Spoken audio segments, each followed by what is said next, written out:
G'day, freedom lovers. Here we are back in North Queensland, Townsville, with this good Senator Malcolm Roberts today. How are you, mate? I'm very well, thank you. I've just been for a walk up Castle Hill and back, so I'm feeling refreshed. Nice and fit, and it's a bit of a walk from what I understand. Yeah, it is. It's only I don't know how long it took. It's pretty short once you get to the actual goat track. It's called the goat track. So yeah, it took me longer to get there than it did to climb it. I haven't got around to it myself, I think, but It's a great view up top, and you can see why Townsville is the hub of North Queensland. It's just dynamic. yeah, it is. It is a great walk up there. But I hear you on tour mostly to deal with the crime. Is that correct, or have you been dealing with some other issues along the way? Dealing with crime in certain areas, because that is a real problem in regional Queensland as well as parts of Brisbane like Logan, near Ipswich. But other issues, especially immigration, because that's driving house prices through the roof, housing itself, rentals, interest rates, the government using one foot on the accelerator and one foot on the brake to control the economy, which is just absurd. Energy prices, cost of living, things that have been coming up, and people have been so very supportive. They're coming out in good numbers, and they're just asking questions, and they like answers, and that's what we're giving them. Yeah, awesome. Well, there's a few issues there, and they're on my little cheat sheet here, mate. So we might start with the crime, which was the main advertising point for here. Well, as you probably know, crime is out of control here. We recently had a rally, and the Labor Party members didn't seem to turn up. You know, we've got 3 seats filled by Labor here, and, you know, the Townsville mayor, who is a Labor supporter, so they were kind of a voice for Labor there from Jenny Hill. Yeah, there was a big outcry, and even former police officers who have become victims of crime here. You know, it's out of control. Well, that guy who just walked up to us while we were setting up, you know, he told us he had a home invasion, 3 days ago? And we heard of a fatality today. Someone died as a result of a home invasion yesterday, I think, and there was one allegedly 13-year-old hijacked a car in Harvey Bay and killed 3 people and severely injured a 4th, and almost killed the 4th. You know, it is out of control. But Palaszczuk, the Premier, has said there's nothing you can do about it. Well, that's ridiculous. But it is something that has to be done comprehensively, because there's no one solution that'll fix this. Nothing. No simple magic bullet.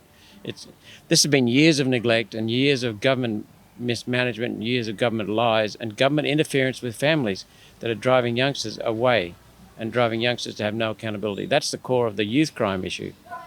Cost of living, and the destruction of families. That's the driver of the crime for people who are our age, older people.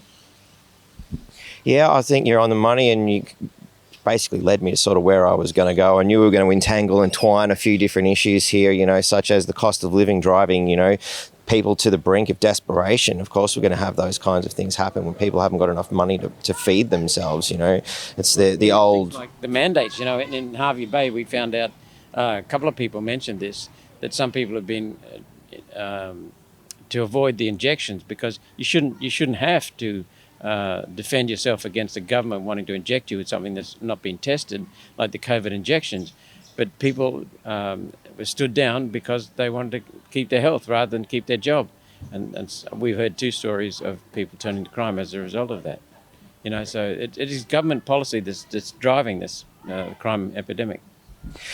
I've kind of formulated a little bit of a theory on the construct that perhaps the Labor government wants crime due to their inaction. Would you feel the same? No, I don't see it that blunt with crime, with other issues.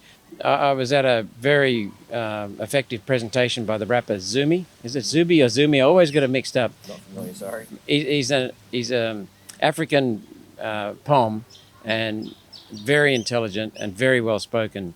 And he gave a presentation in Sydney that I had the honour of attending, and he talked about 23 things that were confirmed in COVID. And number 6, I think, was politicians don't give a damn about people dying. They don't care. They will try to avoid it, but if it comes to toss up between admitting to an error or not admitting to an error and someone dying, they will take the latter. They won't admit to errors. They won't admit. And Palaszczuk, and they also are very weak. They won't do things that are needed.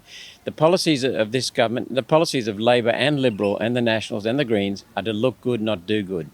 They come up with headliners that'll grab attention in the media, and then just evaporate. They won't do anything. We ran a crime forum in Harvey Bay, which is where that community was, and that community was devastated.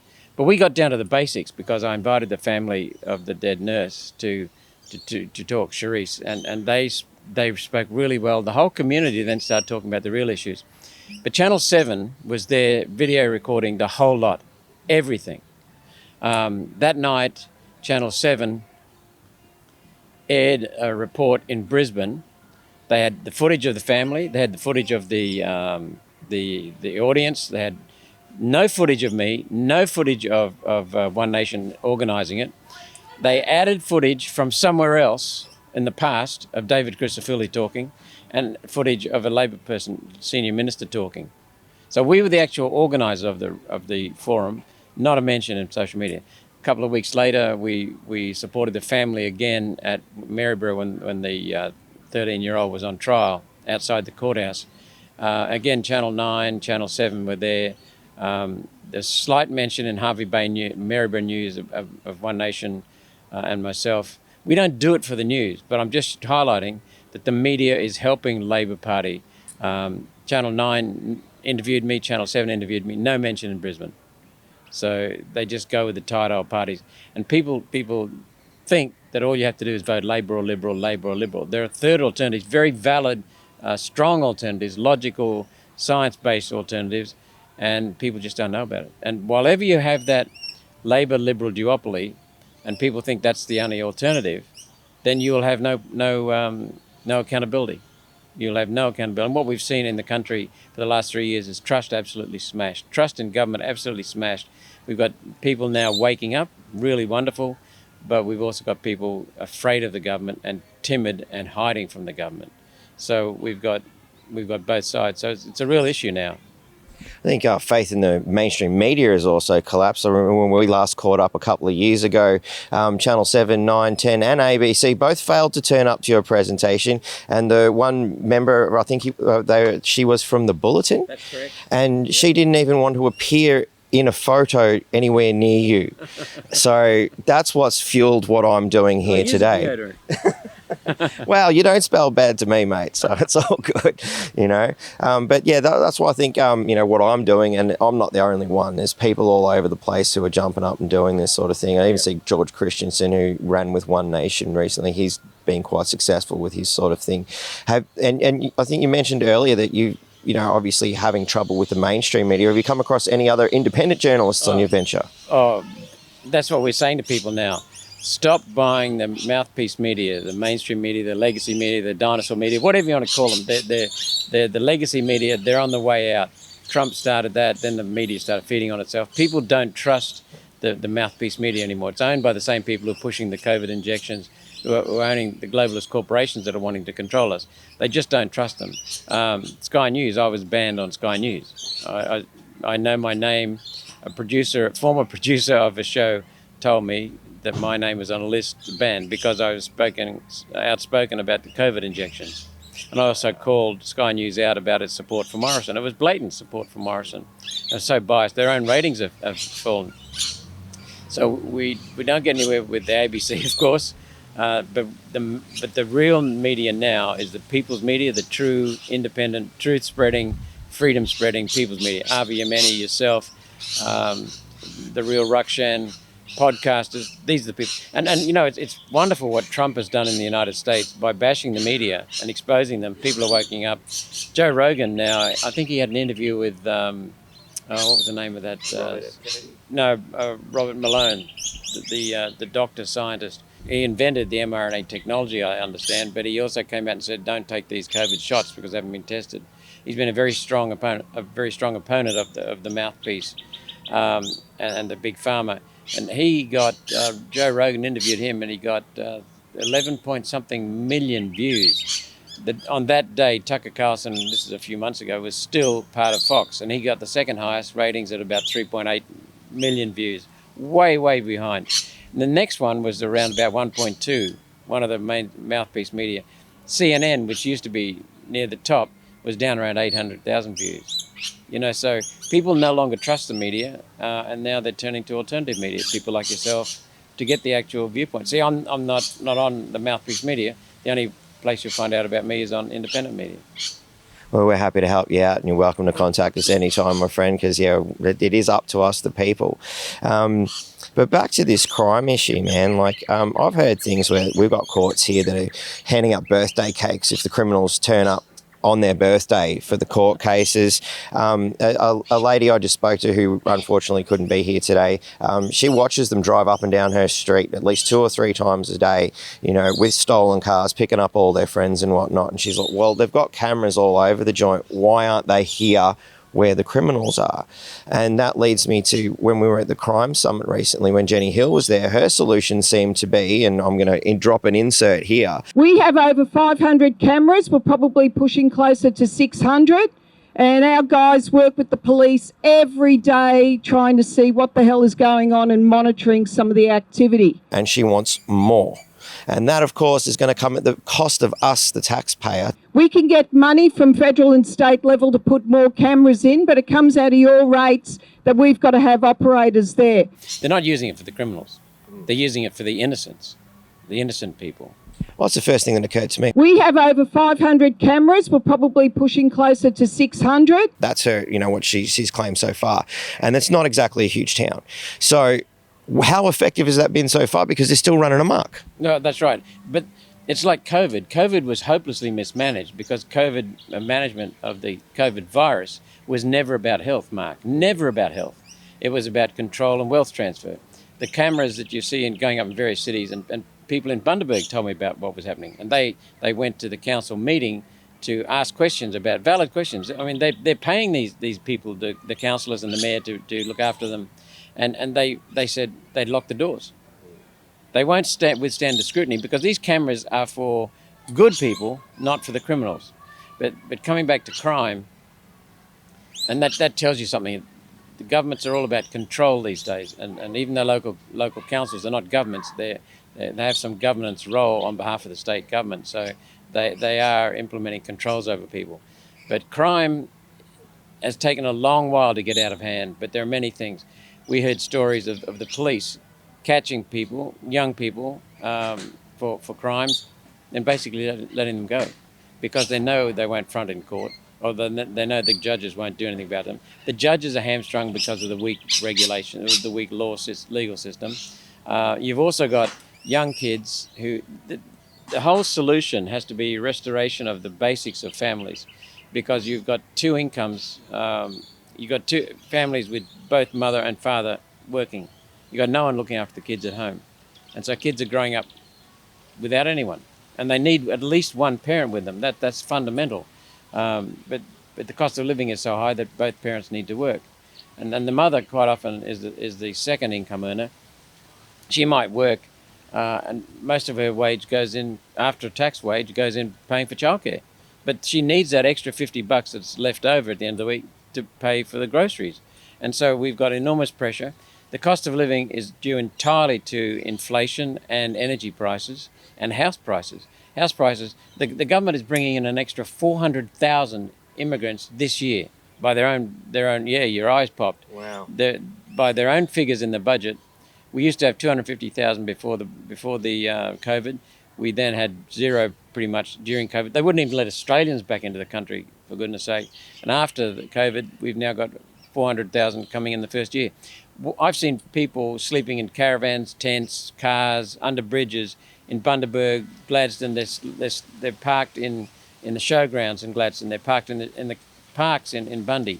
And the council moves them on in Bundy, but not in Gladstone. So people are really doing it tough, and they want to bring in another 400,000 people. Where the hell are we going to find homes for these? And it's not just regional Queensland. It's Brisbane. It's also North Queensland.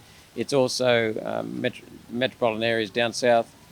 There is a shortage of accommodation, so that's driving up rental prices. It's also driving up home prices. There's a shortage of homes. There are so many regulations that are needed to sort out the housing. But coming back to crime, without families and having one of the parents at home looking after the children, you get children growing up not being raised properly. and no respect for the community.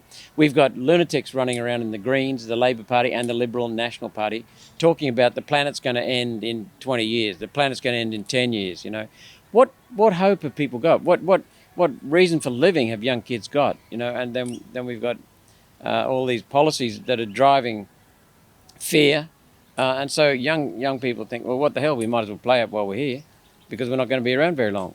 So you've got all of these things that are driving the destruction of families, which is a deliberate policy by the United Nations and the World Economic Forum.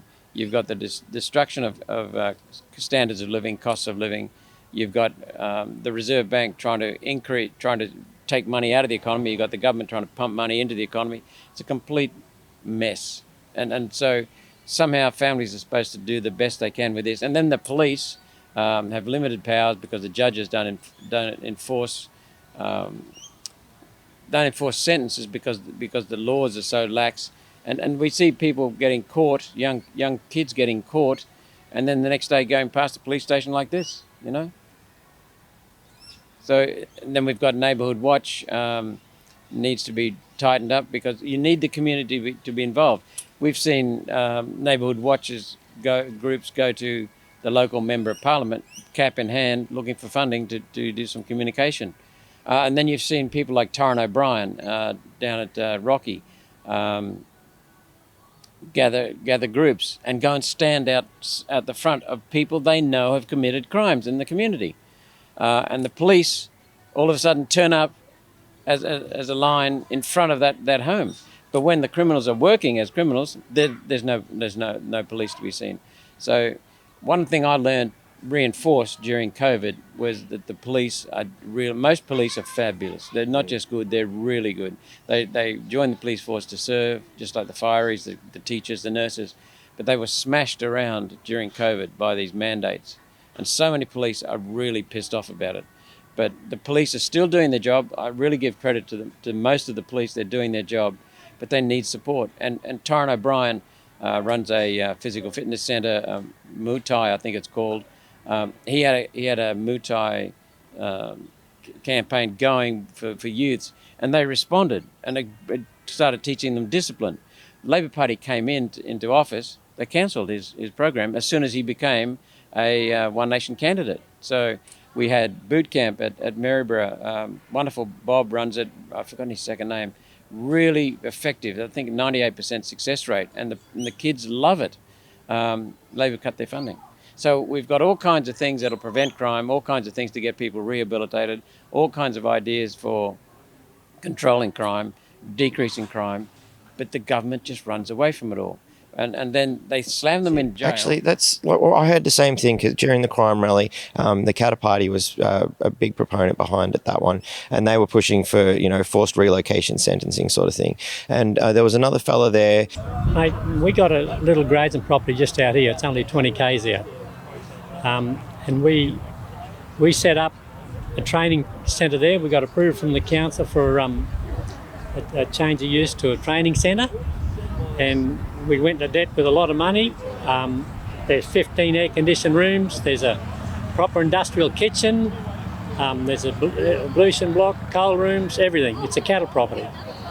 And we got a lot of people just come to us themselves. Some come through employment agencies. Some come from out of prison. Some come from Cleveland Detention Centre. And we run that for 4 years. And we found out that Certificate 3 in rural operations was the best. That went for 4 years with an 83% strike rate into jobs. Then the Queensland government took $1,330 off Certificate 3 in rural operations, which adds a GST on it, $1,500. You got 15 people there, mate, we can't afford that. I visited something like that a few years ago. They're doing a marvellous job. But Well, they had their funding cut. I know there might be another one north of Townsville. I can't remember exactly where this guy was, but he had his funding cut as soon as the Labor government came in. It was Certificate 4, I think it was, in agriculture is what he was offering, and he couldn't afford to do it anymore. But he had something like an 80% success rate. yeah, if it's the same mob, and it probably is, then they were very successful. But you know, there are a couple of other things that are really basic. The correctional system does not focus on rehabilitation. So what happens is young people go in there as petty criminals, and emerge as hardened criminals, and they're locked into criminality for their life unless something serious happens. But families are being destroyed by government policies, and that I don't know that Palaszczuk would be doing it deliberately, but her ignorance, her stupidity, her gutlessness in facing up to issues, and the same with the Labor Party in government is a machine. Palaszczuk's out the front as a puppet. People behind the scenes control what happens in this government, and they don't give a damn. All they care about is making sure the headlines are right. And so what we've seen is the destruction of families. We've seen bureaucrats advising families, controlling families. We've got Dan Andrews in Victoria saying to parents, if your child comes and presents to you with gender dysphoria, which is quite natural for many kids during adolescence, then the only thing you can do is say, yes, we will change your sex. If you say anything else like, hang on a minute, sweetie, let's just play this out and let's see what happens, and just give them love and support, you can go to jail. You must affirm. I mean, this is micromanaging families and destroying families, and that is deliberate, because they know it's going on. The family services, child, it's just disgraceful what's going on. That's what I mean. You've got to approach tax, you've got to approach the law, you've got to approach families, you've got to approach so many policies and get them sorted out. And that's why I don't think Palaszczuk has a clue what's going on. Meanwhile, people up here are rotting. So you honestly put it down to just plain ignorance, stupidity and selfishness. And gutlessness, yes. They won't address the issues. They're afraid to say, I'm sorry, I got it wrong. The climate scam is exactly the same. It's climate fraud. There's no evidence for what they're doing. We know that for a fact. The man who did the most damage and with the worst policies in climate was John Howard. And I was a big fan of John Howard's until I woke up 6 years after he left. And he admitted in London when he gave the annual lecture to the Global Warming Policy Foundation, which is against the climate policies, okay? He was in the skeptics' heartland, and he said that on the topic of climate science, this is after he implemented all these ridiculous policies that we are now ramping up in terms of the Labor Party and the Liberal Party.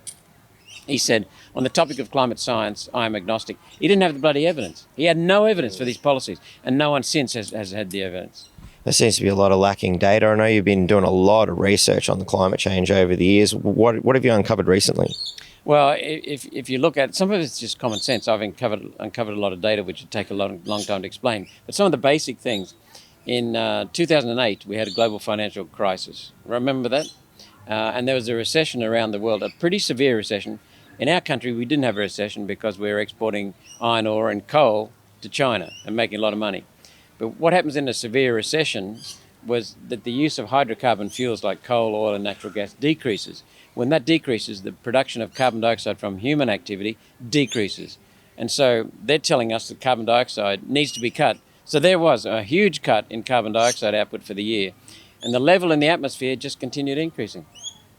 It didn't even bend. You'd think if our production of carbon dioxide is such a traumatic thing, then you'd think that the level of carbon dioxide in the air would actually start decreasing when ours decreased.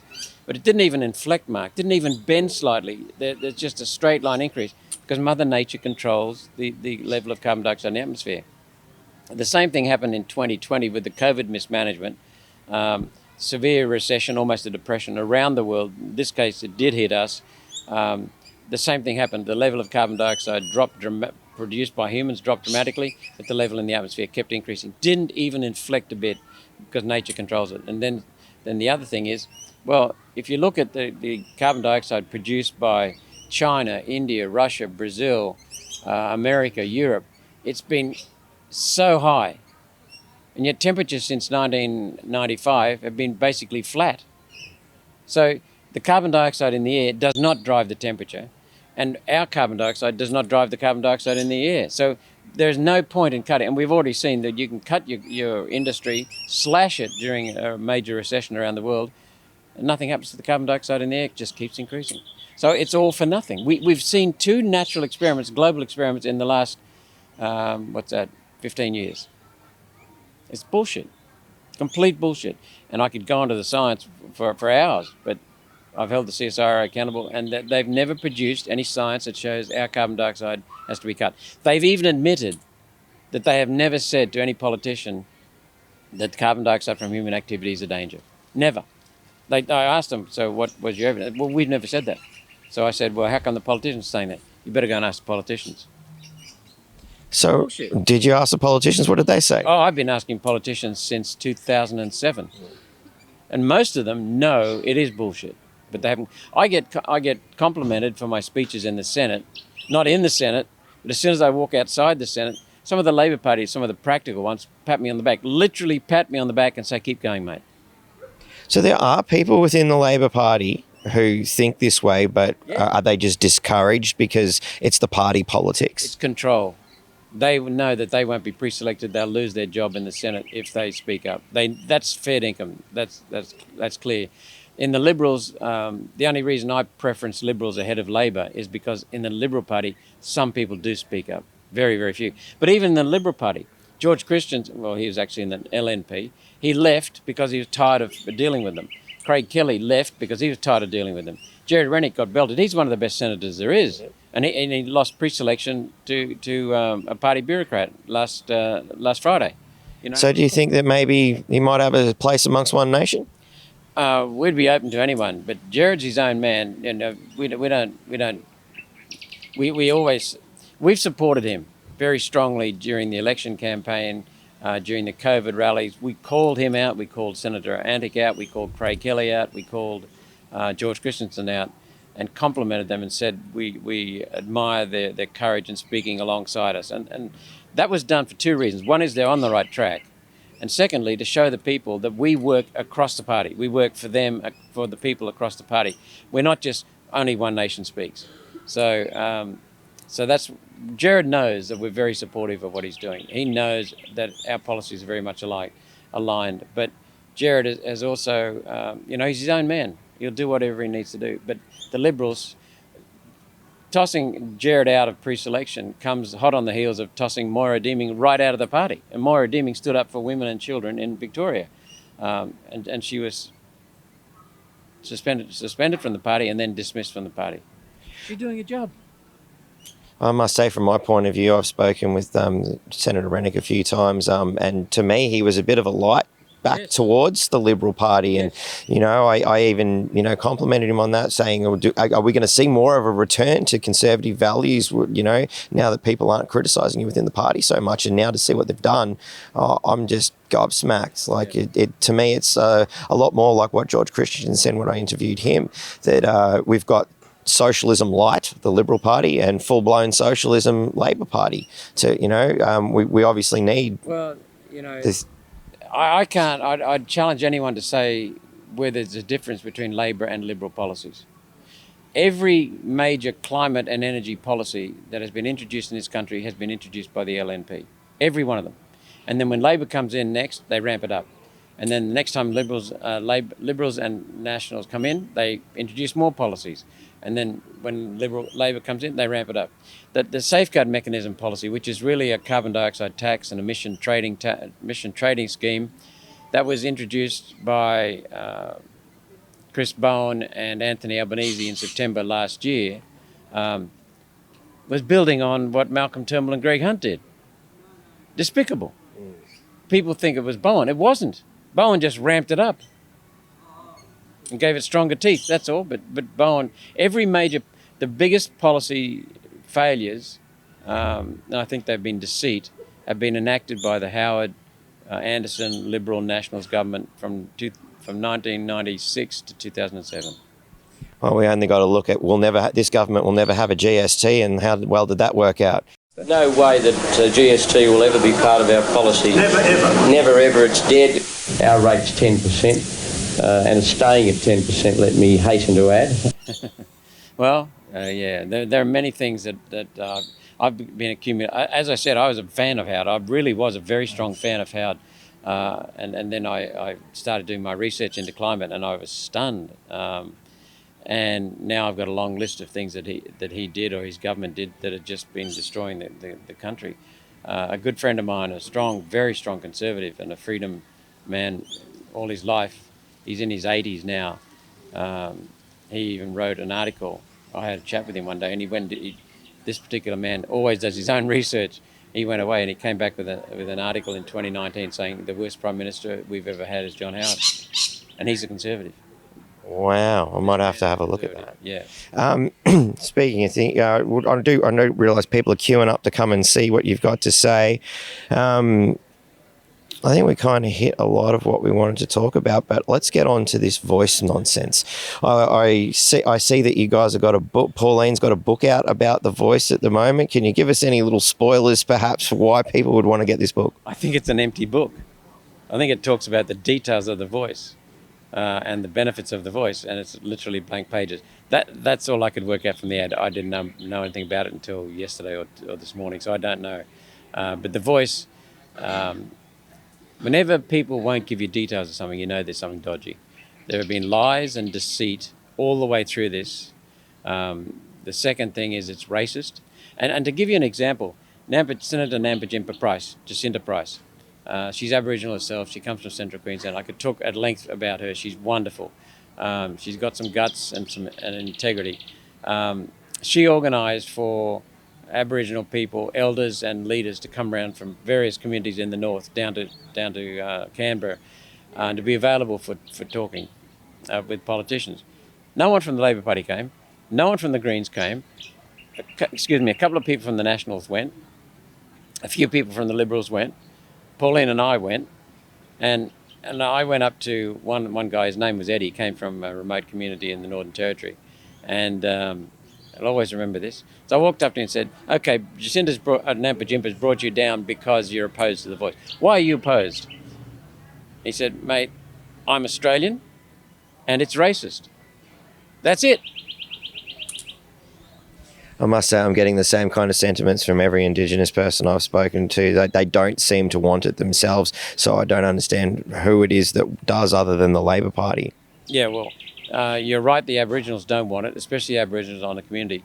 This is going to benefit the people who are hurting the Aboriginals the most. That's the white and black Aboriginal industry. And who are they? They're the white and black. It's not just Aboriginals, it's white people, activists, consultants, lawyers, bureaucrats, politicians, academics who are feeding off the money that we're sending to the Aboriginal industry. It gets hijacked along the way. The people on the ground in the communities don't get it. And they miss out. The others are feeding off it, and the bureaucrats are wasting it. So there's a guy a councillor in Bardu Island, the council up there in Torres Strait Islands. So I've been to all the Aboriginal communities at least twice in Cape York, sometimes 3 times.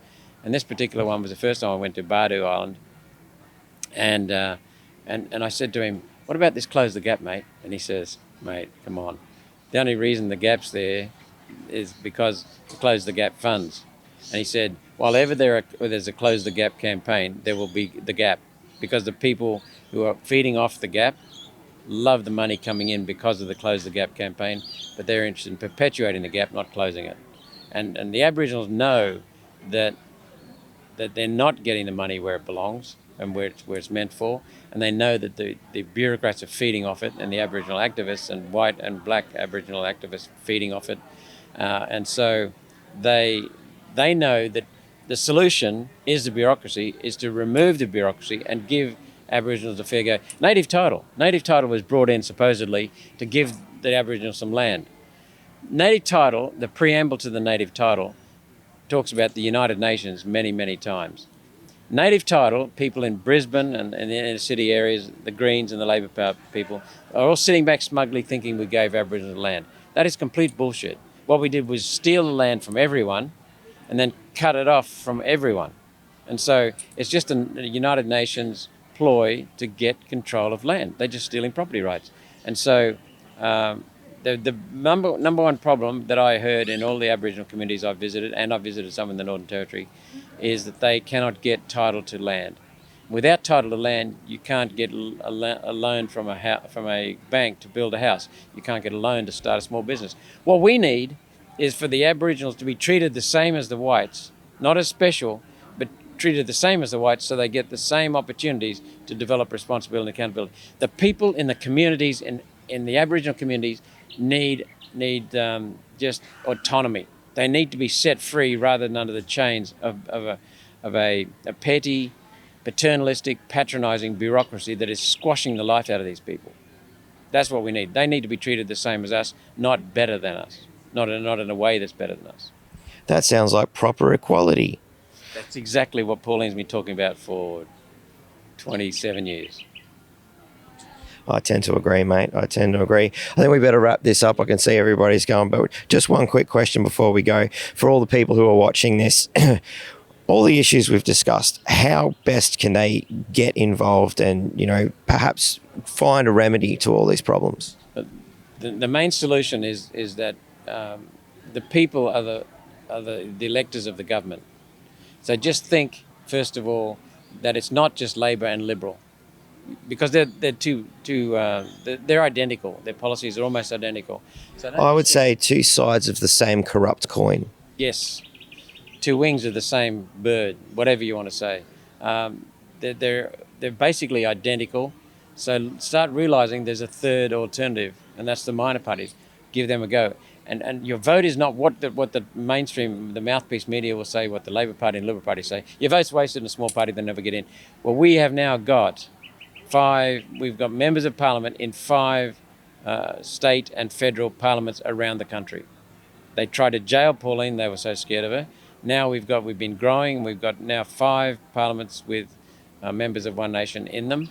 And also the One Nation voice is very, very strong in each of those parliaments, whether it be Ricky Lee Tyrrell in Victoria, Sarah Game in South Australia, Mark Latham and Tanya and Rod in New South Wales, Steve Andrew in Queensland, myself and Pauline. We don't take a backward step, and we influence policies, we influence legislation, and if we get just a few more people in the federal parliament, and we almost had another 3, we would have had the balance of power. And the balance of power doesn't give us power to run everything, it gives us power to stop the major parties when they're doing something stupid.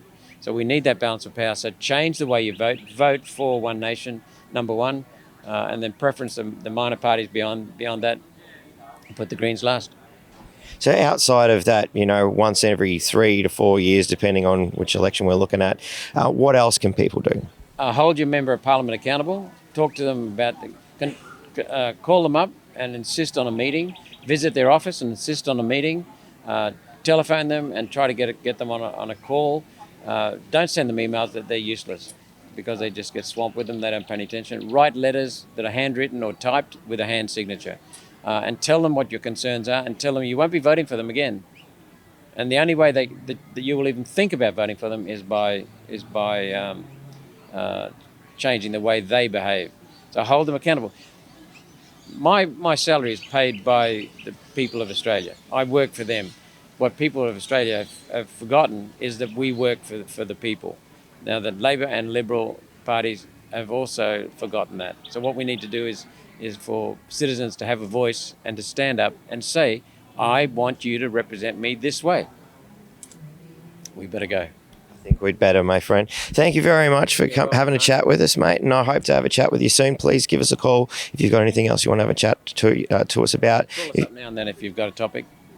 I think I'll do that, mate, because there was a couple of things I did want to get to, but we just run out of time. But yeah, stay tuned, boys and girls. We will get back to it. If you feel inclined, drop us a couple of bucks. It'll help feed the family. Of course, comment, like, share, and support the channel and all your other fellow freedom fighters. Stay free, people. And a growing family too. Yeah, growing family. Next one. Thank you very much. Thank you very much. Cheers, mate. You have a good one.